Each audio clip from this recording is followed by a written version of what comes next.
ओम शांति। आज 19 अगस्त 2022 और आज है श्री कृष्ण की जन्माष्टमी। सभी को जन्माष्टमी की बहुत बहुत हार्दिक मुबारक, बधाइयां, शुभकामनाएं।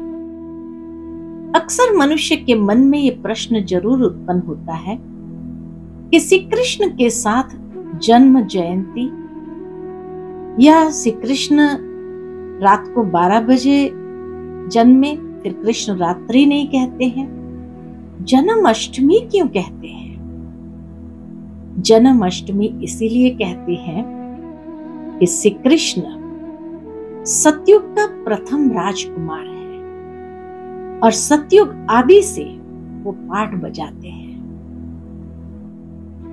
84 जन्म के इस चक्र में 8 जन्म सतयुग के होते हैं और श्री कृष्ण के 8 जन्म सतयुग के बहुत श्रेष्ठ और सुंदर होते हैं। और इसीलिए हम सभी श्री कृष्ण की एक जन्म की जयंती नहीं मना रहे हैं, लेकिन हम सभी भारतवासी द्वापर से लेकर कलयुग अंत तक 8 जन्म की जयंती बड़े धूमधाम से मनाते हैं। इतनी विशेष आत्मा जो है, परंतु कहीं न कहीं लोगों ने ये समझ लिया कि श्री कृष्ण तो द्वापर युग में आए, तो द्वापर युग में 8वां बच्चा होने कारण या अष्टमी के दिन पैदा हुए इसीलिए अष्टमी मनाते हैं?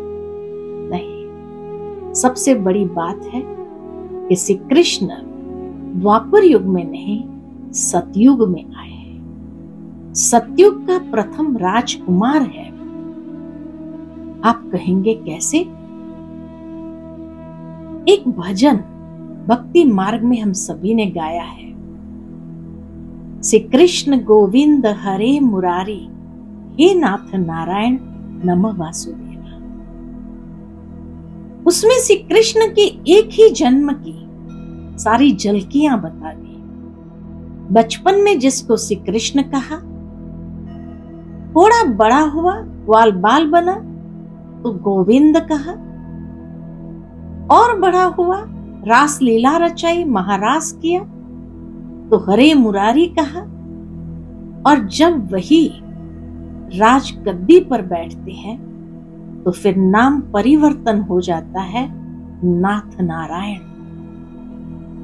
श्री कृष्ण नहीं रहता, इसीलिए श्री कृष्ण का बड़ा स्वरूप नहीं और श्री नारायण का बचपन का स्वरूप नहीं। तो वही श्री कृष्ण जब राजगद्दी पर बैठते हैं तब वही नाथ नारायण कहलाए जाते हैं। और अगर श्री नारायण सतयुग आदि में हो, इसीलिए तो श्री नारायण के साथ शब्द जुड़ता है सत्य नारायण या सूर्य नारायण, अर्थात श्री नारायण सतयुग के महाराजा थे, सूर्य वंशी थे, तो फिर उसका बचपन का स्वरूप द्वापर युग में कैसे हो सकता है?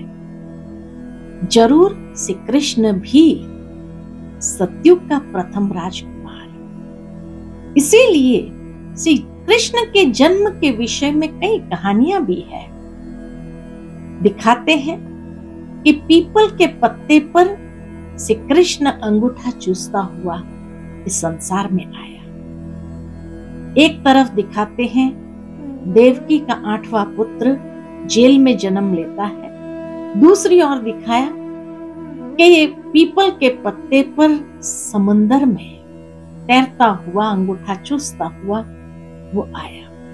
भावार्थ यही कि जब इस संसार के अंदर संपूर्ण विनाश हो जाता है तो प्रथम राजकुमार, पहला पत्ता, क्योंकि बीज तो परमात्मा है, उस बीज से पहला पत्ता जो प्रकट होता है संसार में वो श्री कृष्ण है। और इसीलिए श्री कृष्ण जैसी महान परम पवित्र आत्मा के जन्म जयंती मनाना ये भी एक प्रकार का सौभाग्य है। तो इसीलिए एक जन्म की जन्म जयंती नहीं मनाते, लेकिन हम सभी भारतवासी द्वापर से लेकर कलयुग अंत तक भी उसकी 8 जन्म की जयंतियां बड़े धूमधाम से मनाते हैं। तो ये है अष्टमी का राज कि 8 जन्म की जयंती, वो 8 जन्म उसके कितने सुंदर, श्रेष्ठ, पवित्र है।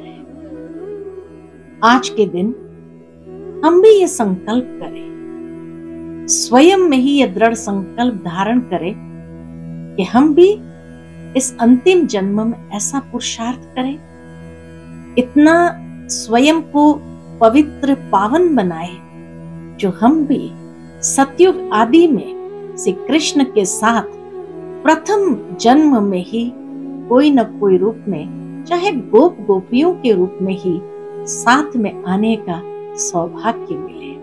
क्योंकि श्री कृष्ण अकेला तो नहीं था, पूरी राजधानी थी, तो उस राजधानी में जन्म लेना भी कितना सौभाग्य है। तो ये दृढ़ संकल्प करके ऐसा पुरुषार्थ करें और पुरुषार्थ करके जीवन का सुख प्राप्त करें। यही सबको शुभकामनाएं, शुभ भावनाएं। अच्छा, ओम शांति।